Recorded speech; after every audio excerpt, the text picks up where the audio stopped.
r/AskReddit. History people of Reddit. What is a fun, surprising, interesting fact about the past that not many know about? Romans regarded dicks as good luck symbols. Go to Pompeii and you'll see them everywhere, etched into pavements, on doorways, on oil lamps, in paintings, in jewelry, etc. The sheer number of penises and openly sexual stuff on display was embarrassing for Victorian intellectuals. And so the raunchiest objects were locked away in a museum in Naples. If you were male and deemed mature enough, you could pay to see some of it, like, for example, a statue of Pan shagging a goat. Paul Revere was paid £10, 4 shillings and 0 sixpence for his infamous midnight ride. I am not a history person, but I do know one surprising fact. As evil as the Nazis were in most regards, they were bizarrely progressive on animal rights for the time. Many of the animal welfare laws they passed are still in place today. I've seen theories that maybe through their pets, the leaders were able to form the empathy towards animals that they lacked for so many of their fellow human beings. But IDK. The main lesson I've taken from this is that human psychology and morality is a fucking trip. Plays like Romeo and Juliet, Hamlet, Macbeth etc. seem like such a sophisticated affair these days, but in Shakespeare's own day they were just like today's version of a blockbuster movie. People from all walks of life would watch a play by Shakespeare. Not just rich or well-educated people, but even poor, totally illiterate people. And people didn't really think much of them at the time. It was only in the 1800s when academics started analyzing the minute details of his plays that Shakespeare assumed such a lofty position in world literature. Not really a single fact, but the story of Mary C. Cole, a Jamaican woman who moved to Britain and was turned away from joining the Crimean War effort as a nurse. So she built a hotel near the front lines and looked after wounded soldiers there. She was so well liked that the soldiers would call her Mother C. Cole. She was even known to travel to the front lines with the soldiers, both to sell food and act as a medic even while under enemy fire. The convention that brides should wear white was first popularized by Queen Victoria when she married Prince Albert in 1840. Beforehand, the custom was just to wear your best dress, and red was often the most popular color. Victoria's choice of white was considered odd at the time. It probably caught on because it was much harder to keep pure white fabrics looking good. So you had to be rich to afford an opulent dress that you'd likely only wear once. Over 100 imposters claimed to be Marie Antoinette's dead son. 1700s, gotta love that time. The imperial customary units are actually inherited from ancient Roman weights and measures. The only one whose value changed significantly is the pound. The Roman libra. Ever wonder why the abbreviation for pound is LB? Was 12 uncilly, whereas the modern pound is 16 ounces. Alexander Hamilton was instrumental in having lighthouses built and maintained. After almost losing his life on a ship that ran aground off Cape Hatteras during a violent hurricane, he vowed to have adequate aids to navigation put in place if he survived the ordeal. In the ancient Greek Olympics, a woman disguised herself as a man, I guess with a beard or something, and snuck into the stadium where the running races were held to watch because her son was competing. At one point she jumped up in excitement and her toga caught on something and got pulled off. She was from a well-connected family, so she didn't receive much of a punishment. But as a result, from then on all spectators had to be naked to ensure they were men. One of the chefs that cooked for Rasputin during the Great War went on to cook for Lenin and Stalin was Spiridon Putin, Vladimir Putin's grandfather.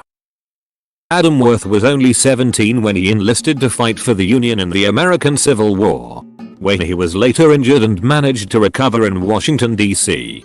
After recuperating, he learned that officially he had been designated as clear by accident. He used this to his advantage and assumed multiple fake identities from there on to commit crimes. Eventually the Pinkerton Detective Agency began to catch on to him. To get away from the danger of being caught, he took a boat from New York to Portsmouth in the UK. Worth then went on to become a criminal mastermind, creating a network in London which then began stretching across all of Europe. His criminal network was so vast that upon finally being caught by Scotland Yard he was nicknamed the Napoleon of crime. His exploits caught the attention of a certain famous writer living in London at the time. Arthur Conan Doyle. Doyle then used Worth as the template for Sherlock Holmes's archenemy, even going so far as to giving him Worth's nickname of the Napoleon of crime, Professor James Moriarty. In 1492 it was common knowledge that the world was round, but no official expedition had taken place because they weren't sure that once you went down that you could come back. Columbus miscalculated the size of the earth and did think he could get to India faster. But he did not think he was in India when he got to the Caribbean. He did however think he was in some unknown islands near Japan. This is more tragic than fun. But I find that many people are unaware of the radium girls. In the early 20th century, when glow-in-the-dark paint was a cool new thing, hundreds of women were hired to work in factories painting watch dials with the stuff. They were told it was completely safe, even though there was later proof that the company knew it wasn't. The girls would paint their nails, lips, and hair with the radium paint. It was also standard practice to create a fine point at the end of the brush by wetting it in their mouths.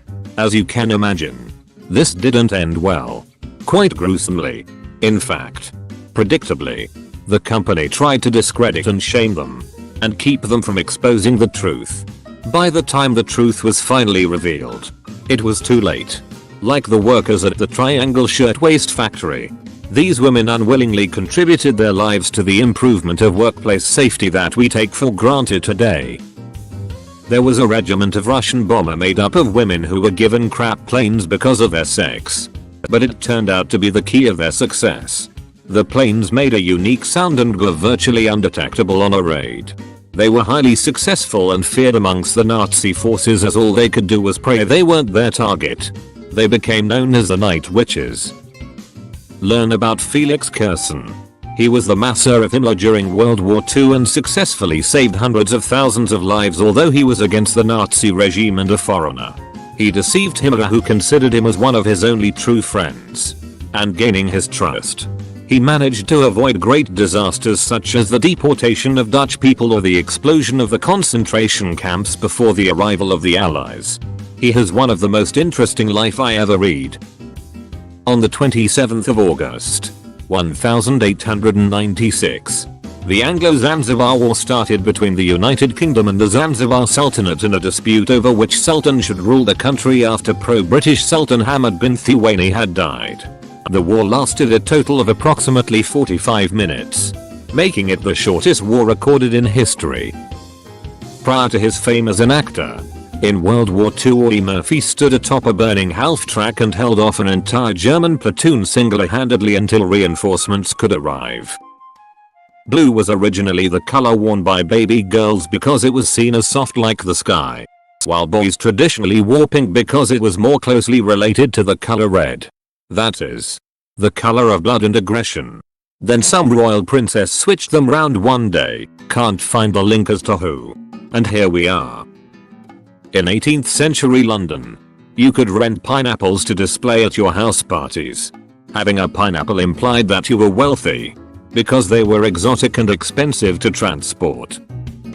The Emperor of Ethiopia, Menelik II, in 1896 received an electric chair to kill war prisoners from the Italian army. But when he got it he realized there was nowhere to plug it in since there was no electricity in Ethiopia at the time. There is currently a sunken U-boat, World War II German submarine, off the coast of Norway that is leaking mercury into the water. The Norwegian government is currently drawing up plans to build a sarcophagus to prevent further leaks. The U-boat U-864 was sunk February 1945. Its mission was to deliver weapon parts and technology to Germany's Axis ally, the Empire of Japan. The U-boat was sunk by British submarine HMS Ventura, killing all 73 on board. It is the only documented instance in the history of naval warfare where one submarine intentionally sank another while both were submerged. The Pyramid of Giza, 2540 BC, remained the world's tallest man-made stable structure for 3,871 years until the Lincoln Cathedral in England was completed in 1311 AD. The creator of Magic the Gathering is a direct descendant of President Garfield. Eisenhower loved cooking and his recipe book can be found online. Coolidge was made an honorary Cherokee for his contributions to civil rights. Rutherford B. Hayes was severely wounded 3 times in the Civil War and he just wouldn't die. He also served with McKinley. During the American Revolution, there was a British sharpshooter named Patrick Ferguson who had a chance to shoot and kill George Washington but refused. Washington, along with another horseman, were spotted by the British but had their backs turned towards the enemy. Ferguson refused to shoot them in the back. This would have totally changed the course of history. Nintendo started out as a card company. Hitler, Trotsky, Tito, Freud, and Stalin all lived in Vienna in 1913. That Earth has faced many mass extinction events such as the Great Oxygen Catastrophe, the Cambrian Explosion, the Great Dying, the KT extinction, the one that killed most dinosaurs, so it's not impossible that we're up for another one that might end humanity and the world as we know it. But Mother Earth would probably survive and host new species to roam around the newly vacant space. Nokia used to make gas masks. Before making indestructible phones, Nokia was actually a rubber mill and one of the things they made were finished gas masks based off the design of the American M9. Alfred Hitchcock's Psycho was the first big American movie to show a toilet. Not a significant event really, but philosopher Tycho Brahe had a pet moose and was known to throw wild parties. One such party, the moose climbed the tower that he had all his booze in and drank enough to get a moose drunk, and the moose fell down the tower and died. An interesting fact: Anne Boleyn was at one point pregnant with a baby boy. But this was around the time that King Henry was already starting to have an affair with Jane. She had a miscarriage when she walked in and saw Jean on the king's lap because she was so distraught. This was after a lot of sucky things on his part, like making Anne accept Jane as one of her lady-in-waiting, and Jean blatantly showing off the gifts the king gave her in front of Anna etc. European medieval peasants had about 150 days off work a year. It's a bit more than you do. Bit of history and a dog fact. Pomeranians were actually much larger in the past. It wasn't until Queen Victoria had a particularly little one that they started to breed them to be the tiny cotton balls they are today. A pope once exploded during his funeral due to gas buildup. In a nutshell, Pope didn't want his internal organs removed. Doctor went for unconventional embalming techniques, claimed to be the same used on the body of Jesus, which accelerated the decomposition of the body instead of slowing it down. So much gas built up inside the body that its chest exploded. The smell was so bad that the guards standing around for the funeral would often faint and had to be rotated every 15 minutes. Edit. Fix link. Learned this from my recent trip. Renaissance era Florence had special niches in the buildings that dispensed wine to the people. You can see that some buildings still have this niche to this day. Doesn't dispense wine though, in case you're wondering. Those crazy British soldiers. There's guy who carried a sword, another carried an umbrella during World War II. The one who played a bagpipe on D-Day. And Belgian guy named Adrian something that served in the British Army. During the Battle of Trafalgar, George Duff, the captain of the HMS Mars, was killed in the first few minutes of the battle after he was hit in the neck by a cannonball and was decapitated. Instead of losing morale, the crew paraded his headless body around the ship, giving cheers to the dead captain before re-engaging the French ships attacking them. Boston was once flooded with millions of gallons of molasses and it wreaked havoc on the city. In the 6th century AD, the Persian Emperor Khosrow was fighting the Byzantine Emperor Justinian. Khosrow captured the town of Antioch, had his engineers copy every detail about the town. He brought citizens behind his border and rebuilt the entire town, and named it where Antioch Khosrow, meaning Khosrow's better Antioch. When he asked a man if there was anything missing from his house, he said that there used to be a mulberry bush in his yard. When he woke up the next morning, there was a new mulberry bush. Conclusion: Khosrow was a mad lad. Austria-Hungary actually started World War I, and Germany didn't. In 1975, the Banqiao Dam collapsed in China, killing upwards of 150,000 people. 24,000 inches the initial flooding and 100,000 plus from epidemics and famine. An outspoken Chinese engineer during the building process was removed from the project for warning about the dangers of the dam. Hitler, Mussolini, and Stalin were each separately nominated for the Nobel Peace Prize. Hitler, 1939, nominated in jest by a Swedish anti-fascist politician. Mussolini, 1935, nominated. Recommended by 2 professors. One German and one French. Neither letter available in the Nobel Institute archives. Stalin, 1945 and 1948, apparently deliberately killing 5-15 million civilians and permitting mass rape murder during World War II was negligible because his armies helped defeat Hitler. Who was more bad? Edit, words. At the end of the New Year's festival in ancient Babylon, the most important holiday of the year, the king would enter the temple and a priest would slap him in the face as hard as he could. It was considered a good sign if the king was slapped so hard that he cried. It is also highly possible that Alexander the Great underwent this ritual. Lupa, the feminine form of the Latin lupus, meaning wolf, was also the word used for a female prostitute. So in the famous founding story of Rome, where it is supposed Romulus and Remus were found and raised by a she-wolf, it is far more likely they were in fact found and raised by a prostitute. A popular thing to do throughout history was to embellish your ancestry to make yourself appear more important, capable, higher class. So when your dad tells you he traced your family's ancestry all the way back to King Herod from the Bible and some of the names in between are William the Conqueror and Charlemagne, odds are someone generations ago decided it sounded cooler to be descended from royalty. That Cleopatra lived closer to the year man first made it to the moon, than to the year the Pyramid of Giza was built. Sweden had an colonial empire. It was a tiny piece of Delaware and some random port in Africa. It was not that much, but it was honest work.